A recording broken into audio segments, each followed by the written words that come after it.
Hi everyone, I'm Katrina Fry, the Executive Director of Fry Vineyards, and I am beyond thrilled today to have two very special guests here with me. This is Nikki Coachman Robinson, Hello. the creator of our Kwaya line, and next to him is Ava Marie Lynn, who is our Artist in Residence Sensory Sommelier for Fry Vineyards. So you may recognize the two of them together from an organic spa special tasting panel that we did last year. But now we have Nikki, that was all done by Zoom. So now we have the pleasure of all standing shoulder to shoulder and doing this. So we're going to take you through these three exquisite Kwaya wines, and we'll let Ava lead us through our tasting. Take it away. So I think what was really, really fun with this tasting was the first time I tasted was when the wines were brand new. And now they've aged a bit and there's a completely different profile.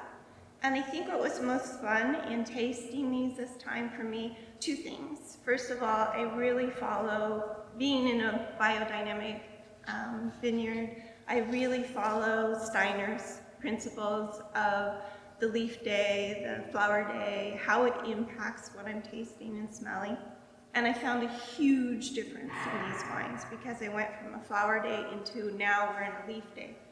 And so generally when I would taste between Chardonnay to the Sangiovese to the Merlot, but I switched them. I actually did the Sangiovese at the end and the Merlot in the middle, and they really played off each other for that day.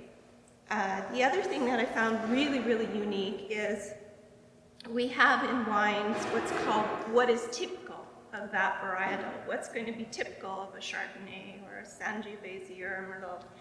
And what I noticed is how the influences of this terroir actually play into these wines so completely and play off of what's typical in the wine. So I had a lot of fun with that. Thank you, Ava. I can hardly wait to try the Chardonnay here. They have these series of S words.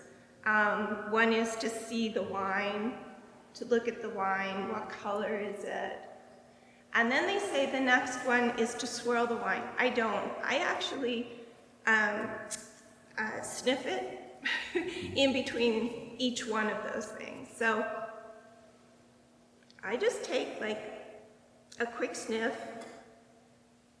A lot of people really dive in. I find that by diving in and not hovering over the wine, you're actually losing a lot of the volatile aromas that actually like lift out. So for myself, I hover, and I do both nostrils because you're smelling differently out of each nostril. So just hover, and then we're going to swirl.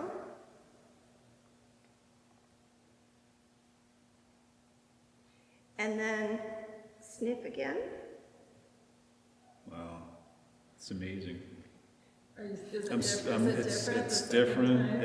It's just things that burst out in you. It come to you. Yeah. Totally different.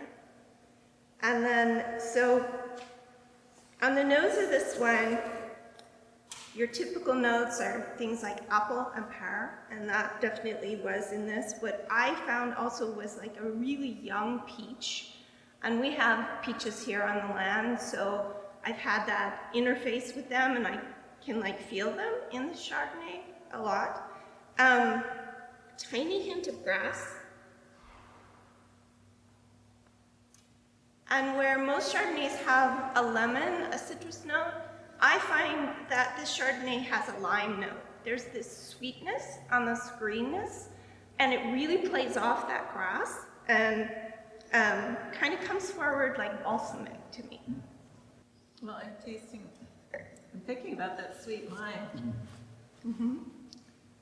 And so that I am tasting that because you suggested it. She put the taste right in your mouth. So what I really found interesting with this one was it had these notes to me of a Sautern wine. It had this kind of, there was like this earthiness that came out during this time that I didn't experience in a flower day. I felt like a real earthiness in it.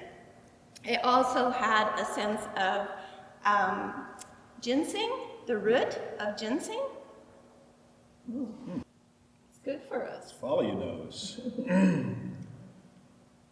I saw sort of a play between strawberry and mandarin, a little bit of gentian, which is, It's a wildflower. yeah, It has a scent. but it has a scent. It has this really subtle scent, and we have them here on the property. A really nice melon flavor, which again is very typical of this wine. What about that Georgia peach? Are you smelling that? I'm Nikki? smelling it all the way from Georgia to Mendocino. Nikki comes to us via Florida. Via from- Florida, from by way of Georgia, where we have peaches and oranges coming together, but everything is fruity. So as a perfumer, I always, inside my wines, I'm trying to find perfume notes, which isn't generally the way most sommeliers are tasting.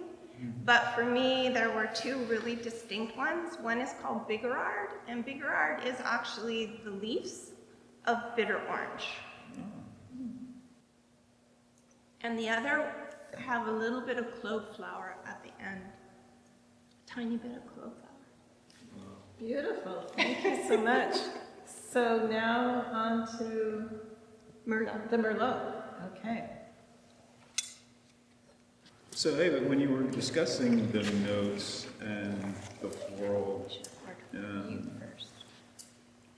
enhancement of the wines, this basically coming from the plants that we're using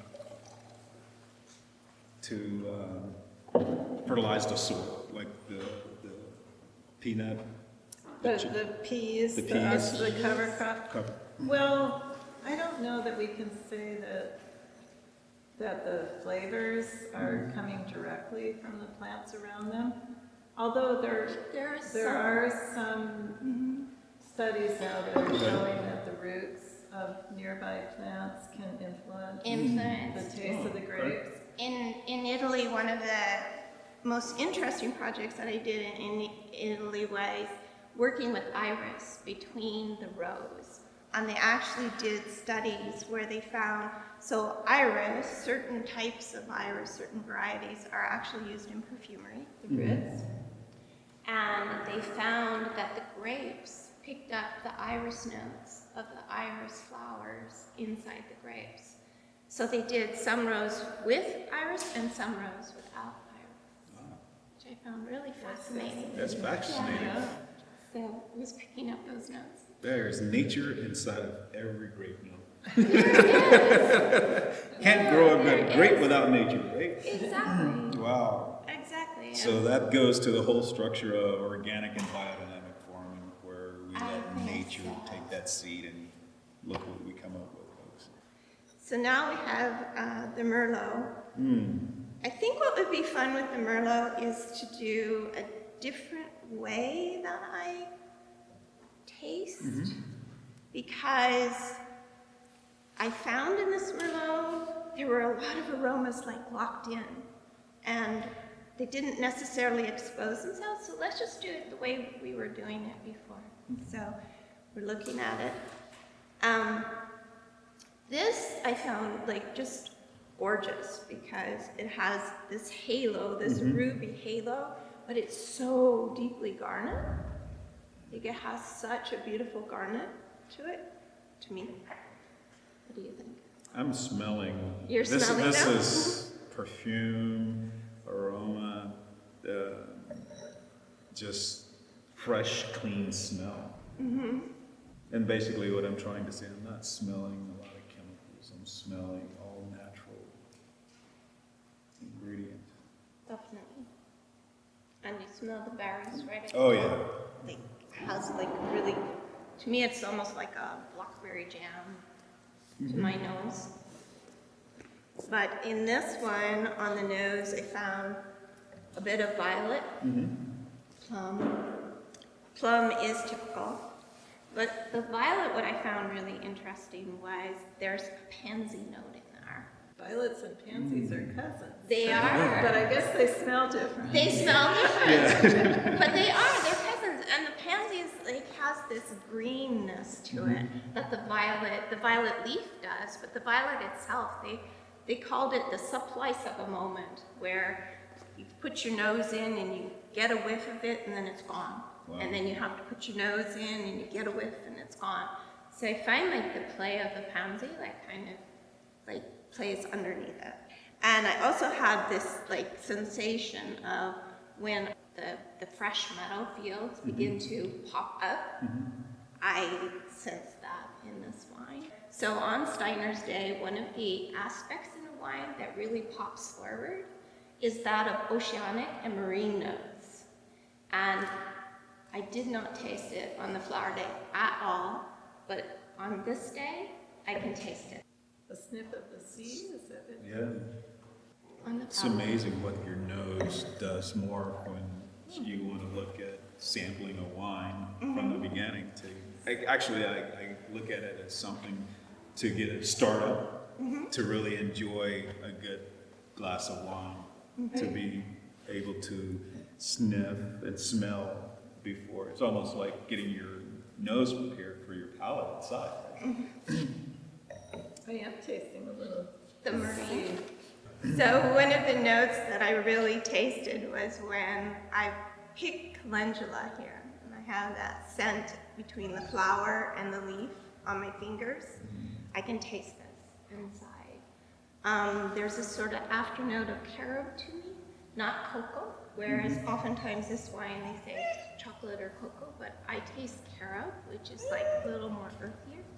And the other thing that I found on a perfume note was ingredient we called olibanum. Olibanum is a resin, but that resin, when it exposes itself, has this real fruitiness to it and sweetness to it. The longer I taste it, that oceanic, that marine note turns into this minerality, which is very much a part of what a Merlot is. Thank you. Thank you. So what are we tasting now, Ava? This is the Sangiovese. And the Sangiovese for me is like one of my favorite grapes Wow. here. Isn't it beautiful? Yeah. It looks kind of like a nice piece of agate. Is that the stone? Even a little bit of amethyst. It's beautiful. It's a beautiful color. Instantly I have plum on my nose, instantly. But I also have this kind of like mixture of candy, like things that are candy, like candy corn at Halloween, jelly beans Right. in a bowl. Oh, yeah. And it's Very kind so you go into it, it's kind of fun. You know, it's not just a serious wine, it's kind of a fun wine. Happy Halloween. And then I have a note of carnations, like fresh carnations, especially from Katrina's garden. She has these particular pink carnations. Nikki was asking about the bubbles. Well, there's just a little of a natural fermentation captured during the bottling sometimes. Okay. So it's part of our technique of zero oxygen bottling Right. that we don't let the wine air out before we bottle it. So Okay. that will quickly dissipate All right. on opening a bottle. But it looks beautiful. That's actually really Looks interesting. like a nice piece of jewelry inside of the glass. On flower days, a lot of oregano, and on a leaf day, a lot of thyme pops out. For me. Well, Thank you for taking the Thank you. time to introduce us to these, Ava Marie. You can tell from Ava's descriptions what an incredible sense of taste and smell she has. And it's a gift. But Really. it also A just, gift and a menace. it's also very, very intriguing to realize how much time you could spend to really sip and savor the. To really enjoy a Wine. good Really enjoy Kwaya it. wine. Right. So, cheers to our Kwaya Kwaya. creator. Cheers. Thank you.